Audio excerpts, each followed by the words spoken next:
Vamos a entrar ya a la palabra. Vamos a leer Salmos 53, verso del 1 al 3. Este texto lo vimos la semana pasada, pero bueno, vamos a tocar otro tema. Simplemente quise volverlo a leer porque hay dos frases que quiero resaltar. Dice el necio en su corazón: no hay Dios. Se han corrompido, hicieron abominable maldad. No hay quien haga el bien. Dios desde los cielos miró sobre los hijos de los hombres para ver si había algún entendido que buscara a Dios. Cada uno se había vuelto atrás, todos se habían corrompido. No hay quien haga lo bueno, no hay ni siquiera uno. Quise resaltar las frases: no hay Dios. Hoy hay personas que viven como si Dios no existiera. Y el verso 2 también subrayé una frase donde dice que Dios desde los cielos mira sobre los hijos de los hombres. Y prácticamente esa frase es el título que le he dado al estudio de esta mañana. El título del estudio de hoy lo he titulado: Los ojos de Jehová están sobre los malos y sobre los buenos. De ese título lo saqué de un texto de Proverbios. Pero quiero más que todo hoy enfatizar que los ojos de Jehová están sobre los malos. Tal vez otro día hablaremos de eso, de que los ojos de Jehová están sobre los buenos, pero hoy quiero enfocarme solamente que los ojos de Jehová están sobre los malos. Hoy hay muchas personas, adultos, jóvenes, adolescentes, hasta niños, que quieren tener independencia total, que quieren tener libertad de hacer lo que quieran con sus vidas. Hoy en día, hermanos, muchas personas piden a gritos ser dueños de sus propias decisiones, piden a gritos que puedan hacer lo que a ellos se les dé la gana, piden a gritos decidir por ellos mismos lo que quieren hacer, los que quieren ser.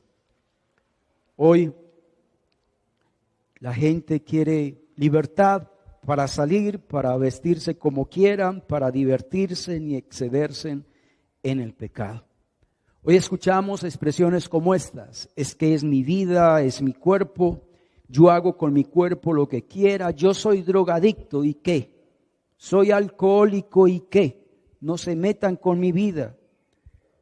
Sus padres y amigos le dicen a esa persona que esa persona no le conviene. Y esa persona dice: ¿y a mí qué me importa? Déjeme en solo. ¿Sí? Yo hago lo que a mí me dé la gana. Yo tengo una amistad y nadie debe de meterse en eso. Estas expresiones, hermanos, no son nuevas, siempre han existido a través de los años. Lo que se equivocan muchas personas es que creen que Dios no lo ve todo. Y eso es lo que vamos a tratar hoy. Lo que se equivocan muchas personas es que a Dios sí le importa lo que usted hace. A Dios sí le importa lo que usted piensa.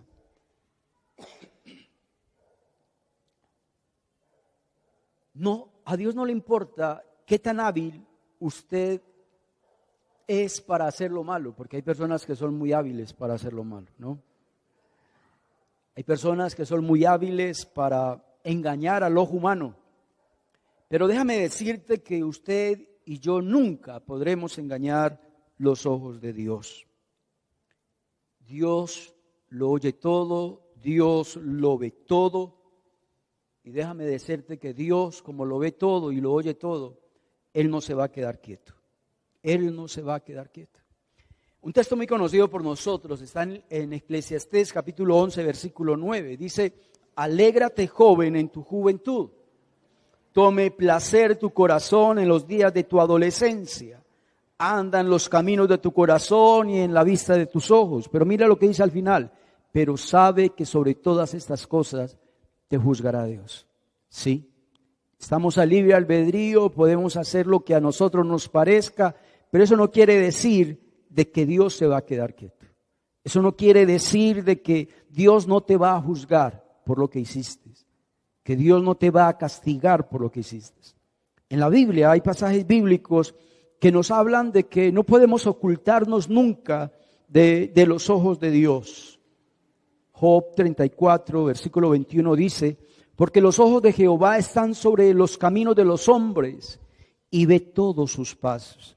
Salmos 34, verso 15 al 16 dice que los ojos de Jehová están sobre los justos, que están atentos sus oídos al clamor de ellos, pero que la ira de Jehová está contra los que hacen mal, para cortar de la tierra la memoria de ellos.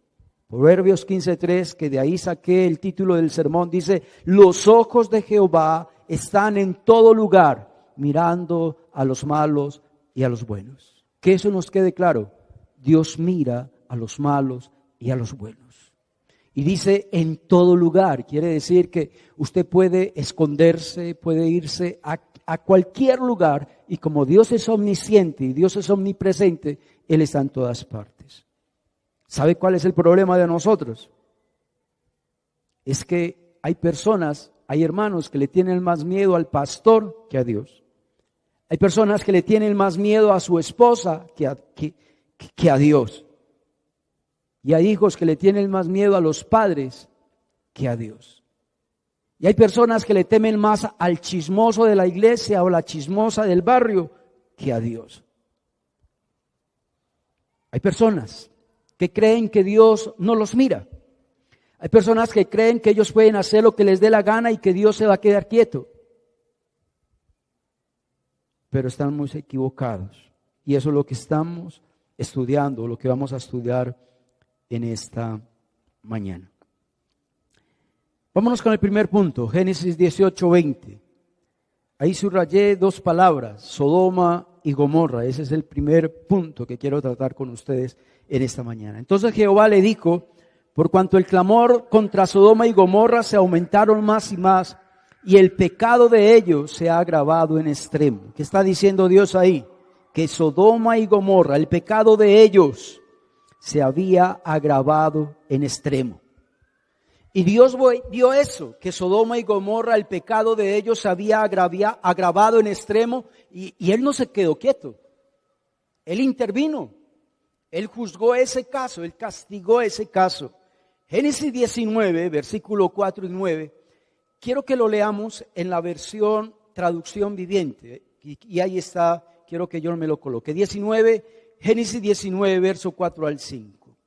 Ustedes se acuerdan de que dos ángeles llegaron a la casa de Lot, ¿cierto? Para anunciarle de que debían de salir de Sodoma y de Gomorra, porque Dios iba a destruir esas ciudades. Pero mira lo que pasó. Pero antes de que se fueran a dormir los dos ángeles, todos los hombres de Sodoma, tanto jóvenes como mayores, llegaron a todas partes de la ciudad y rodearon la casa. Y le gritaron a Lot: ¿dónde están los hombres que llegaron para pasar la noche contigo? Haz que salgan para que podamos tener sexo con ellos. ¿Cuál fue el pecado de Sodoma y Gomorra? La homosexualidad. Y según este versículo, los hombres de Sodoma y Gomorra querían violar de una manera homosexual a los ángeles que estaban en la casa de Lot. Ese fue el pecado de Sodoma y Gomorra. Judas capítulo 1 versículo 7 dice: como Sodoma y Gomorra y las ciudades vecinas, las cuales de la misma manera que aquellos, habiendo fornicado, e ido en pos de vicios contra la naturaleza. Mire pues cómo subrayé esa frase ahí: vicios contra la naturaleza. Quiere decir vicios que no eran naturales para el ser humano. Y la homosexualidad es un vicio en contra de la naturaleza. Es decir, es algo en contra de lo natural de un ser humano.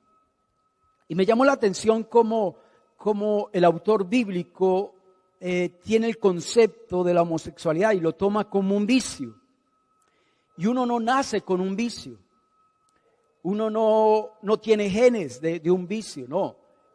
El vicio uno lo adquiere en la vida mientras que van pasando los años. Génesis 19, versículo 24 y 25 dice: entonces Jehová hizo llover sobre Sodoma y Gomorra azufre y fuego. Quiero decirles algo. Dios castigó a Sodoma y a Gomorra como nunca había castigado a alguna otras ciudades.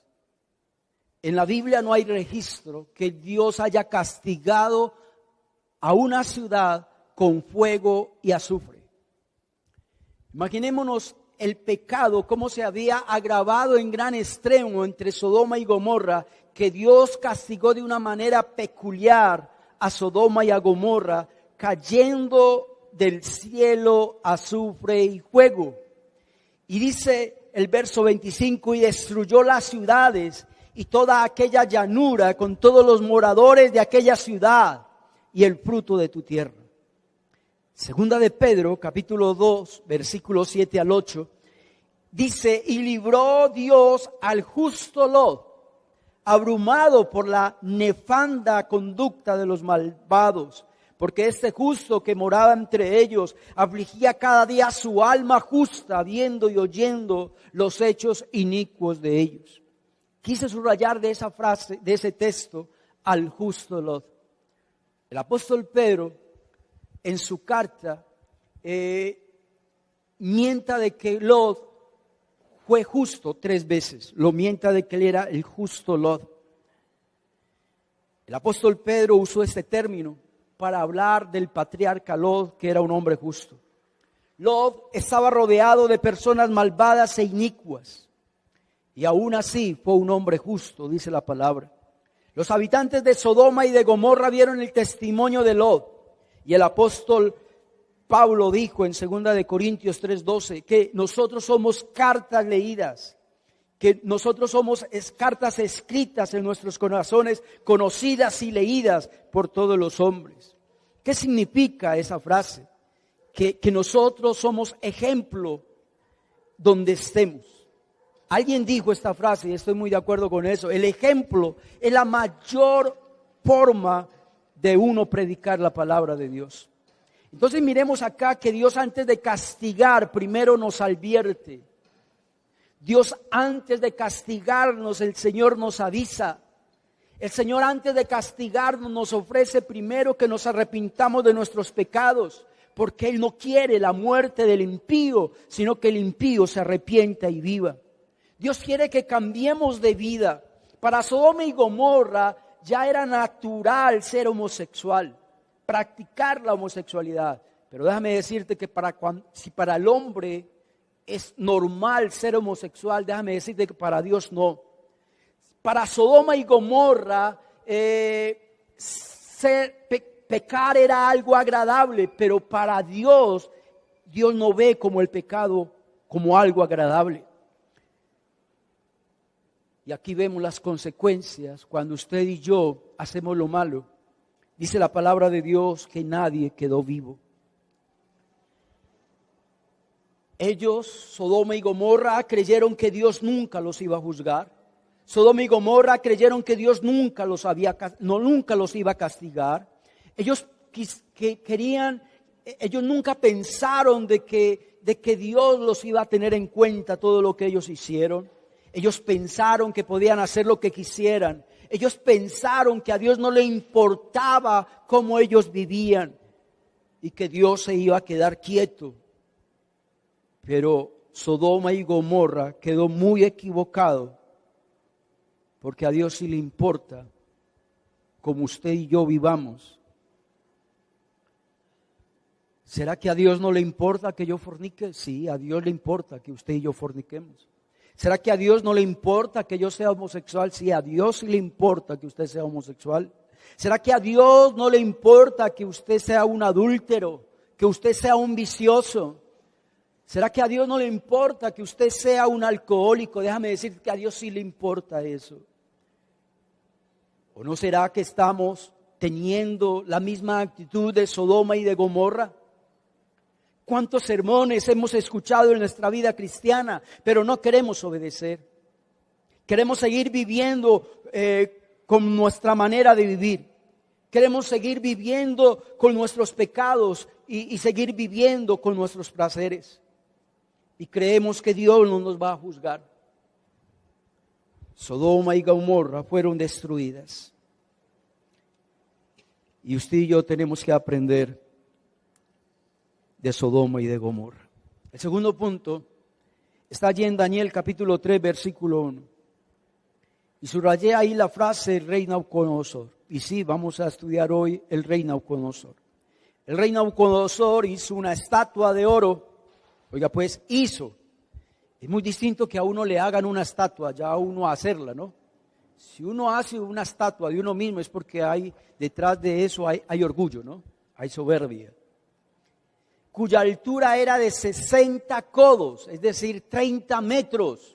Imagínese usted una estatua de oro de 30 metros de alto, más o menos por ahí unos 15 pisos, un edificio de 15 pisos. Y su anchura era de 6 codos. La levantó en el campo de Dura, en la provincia de Babilonia. Vamos a leer Daniel 4, verso 28 al 33. Todo esto vino sobre el rey Nabucodonosor. Al cabo de 12 meses. ¿Cómo así que al cabo de 12 meses? 12 meses atrás, el rey Nabucodonosor había tenido una visión y un sueño.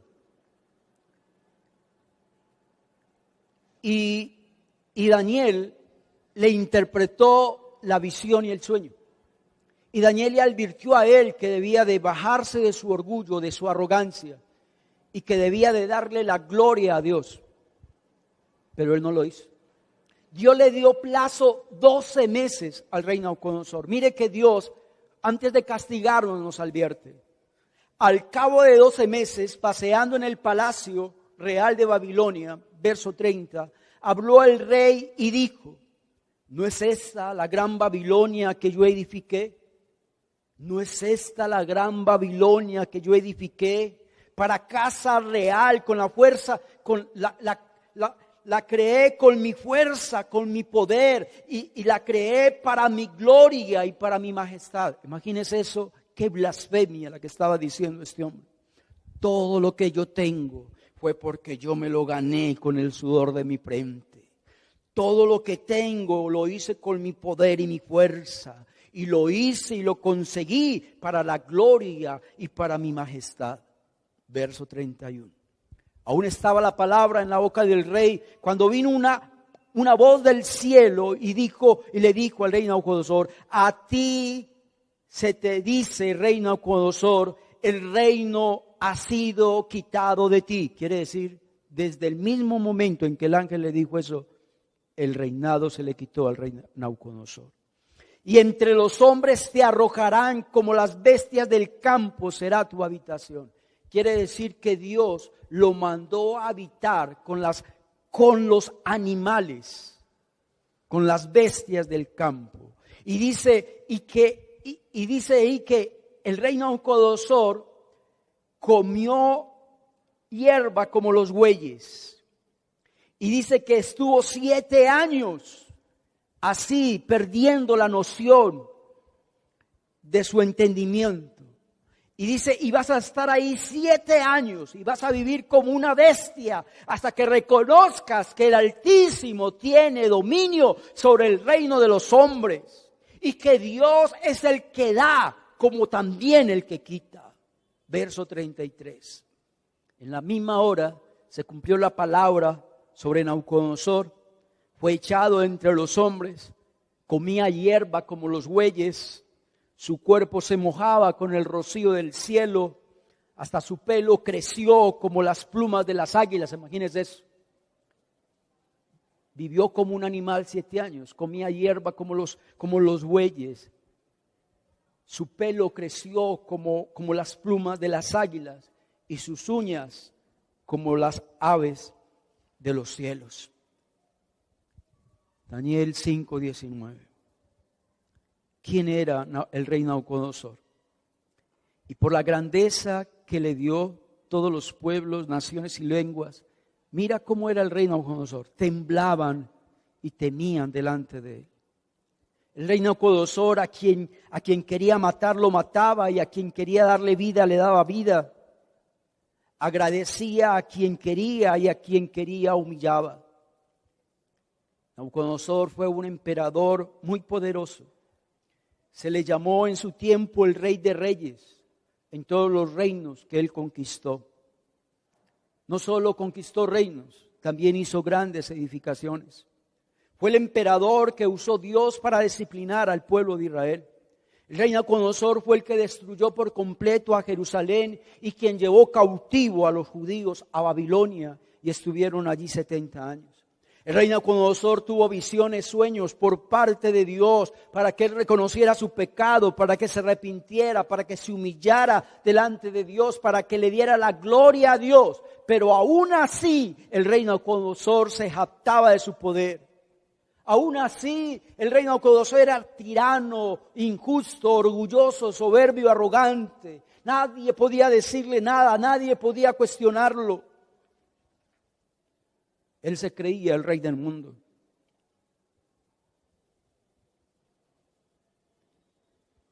El rey Nabucodonosor se jactaba de sus posesiones, se jactaba de su poder, se jactaba de lo que había hecho. Quiero decirles algo. Nunca se nos debe de olvidar esto, de que lo que somos, todo lo que tenemos, es por la gracia y la misericordia de Dios. Todo lo que somos y todo lo que tenemos es por la gracia y la misericordia de Dios y tenemos que dar la honra y la gloria a Dios. Hermanos y amigos, todos de una u otra forma somos advertidos por medio de la palabra, somos advertidos cada momento acerca de nuestro pecado. ¿Qué espera Dios cuando Dios manda su palabra? Que usted y yo le reconozcamos, que usted y yo nos arrepintamos, que usted y yo nos humillemos delante de Él.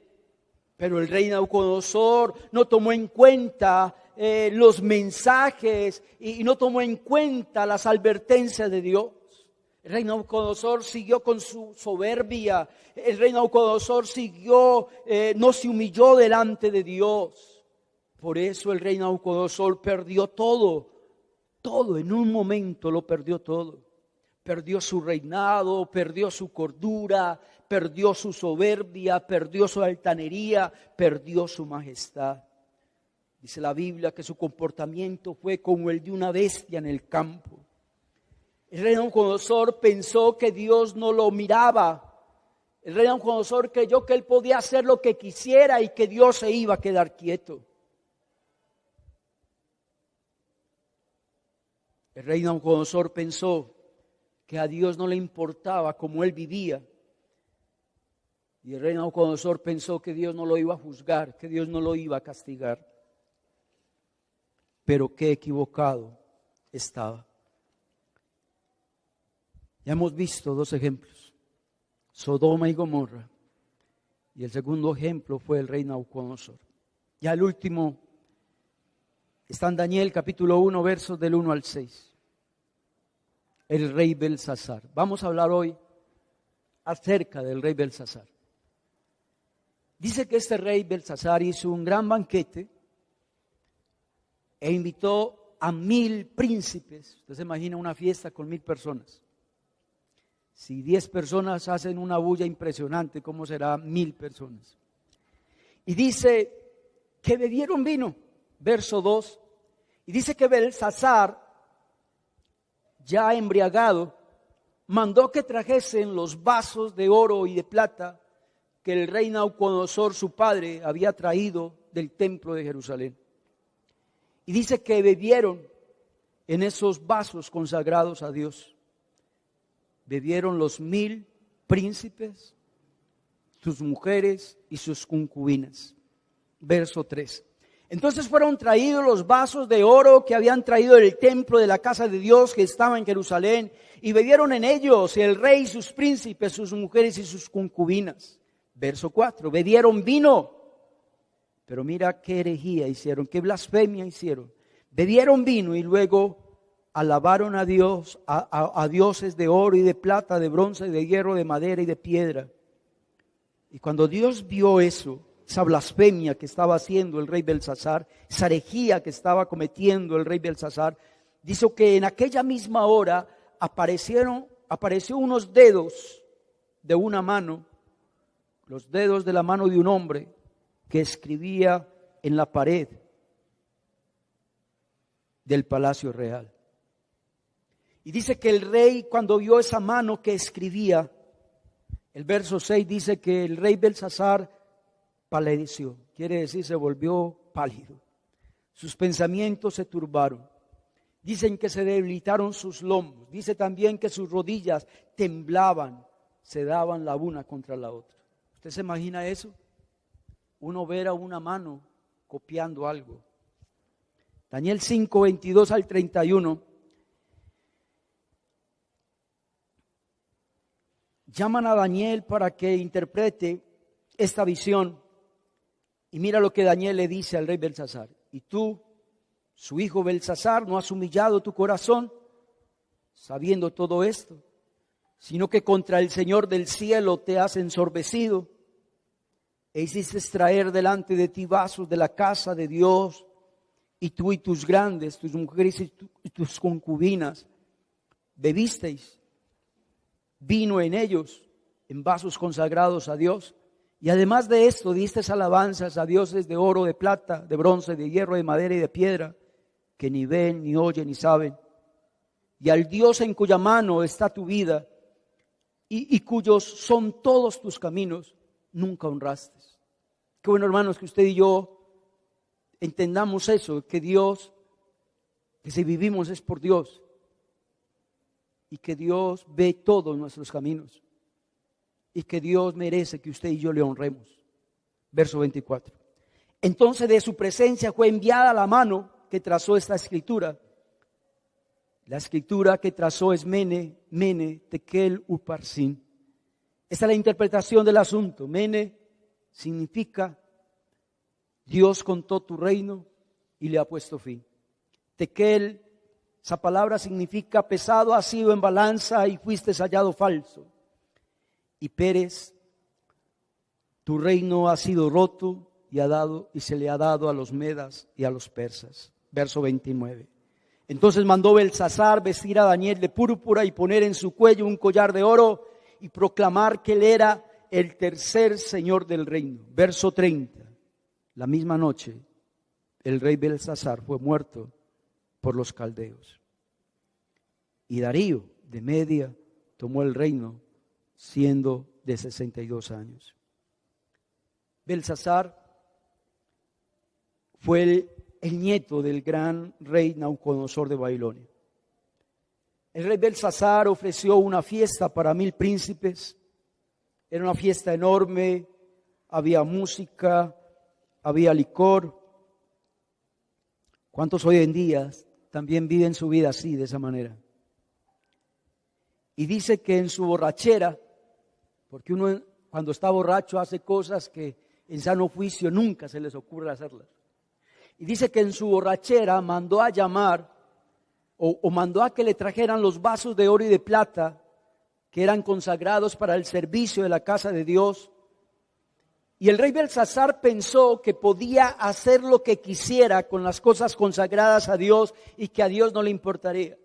El rey Belsasar creyó que podía hacer lo que quisiera con las cosas sagradas de Dios y que Dios se iba a quedar quieto. Pero Belsasar estaba muy equivocado. El rey Belsasar creyó que lo que estaba haciendo a Dios no le importaba. Dice la palabra de Dios que la fiesta estaba en su mejor momento, había música, licor, y de repente el Señor le mandó un mensaje escrito en la pared. El rey veía la mano que escribía y dice que Belsasar tembló. El rey Belsasar creyó que Dios no lo iba a castigar. El rey Belsasar creyó que Dios no lo iba a juzgar. El rey Belsasar creyó que a Dios no le importaba cómo él estaba viviendo su vida. ¿Cuántos de nosotros, hermanos, creemos que a Dios no le importa cómo estamos viviendo? El rey Belsasar creyó que los ojos de Dios no estaban en todo lugar. El rey Belsasar creyó que Dios no ve lo que hay en nuestro corazón. En esta mañana, tal vez no hay una mano escribiendo en la pared, pero tal vez Dios en esta mañana te está enviando este estudio bíblico y usted lo está viendo en estos momentos. porque Dios quiere decirte a ti que Dios sí ve tu caminar, que a Dios sí le importa cómo vives y que a Dios no le agrada lo que tú y yo estamos haciendo. Hermanos y amigos, nunca se nos olvide de que los ojos de Dios están en todo lugar. Que nunca se nos olvide de que Dios ve lo que hay en nuestro corazón. Que Dios quiere que en nosotros haya arrepentimiento. Que Dios no quiere la muerte del pecador. Que Dios no quiere castigarnos. Que Dios quiere que nos arrepintamos. Vamos a orar. Dios, gracias por tu palabra. Gracias, Señor, por hablarnos, Señor, en esta mañana. Queremos pedirte perdón, oh Dios, porque creemos que podemos hacer, Dios mío, las cosas en secreto y que Dios no nos va a ver, que Dios no me va a decir nada. Perdónanos, Señor, porque es verdad. A veces le tenemos más temor al pastor, le tenemos más temor al hermano, a la esposa, al cónyuge, a los hijos que a Dios. Perdónanos, Señor, por nuestro mal testimonio. ¿Cuántas personas, Dios mío, hablan mal del evangelio, de la iglesia, de los cristianos por nuestra propia culpa? Perdónanos, Señor, por creer que Dios no va a juzgar el pecado. Perdónanos, Señor, por creer que Dios no nos va a castigar por nuestros pecados. Dios, gracias por decirnos hoy de que tú no te vas a quedar quieto. Señor, perdónanos. Reconocemos nuestro pecado, Señor. Ahí donde estás, pídele perdón a Dios por todo lo malo que has hecho. Pídele perdón a Dios, arrepiéntete. Dile a Dios que tenga misericordia de ti. Y busca cada día más de Dios. Y Dios va a tener misericordia. Dios, gracias. Muchas gracias. Amén y amén. Hermanos, Dios los bendiga. Que estén bien.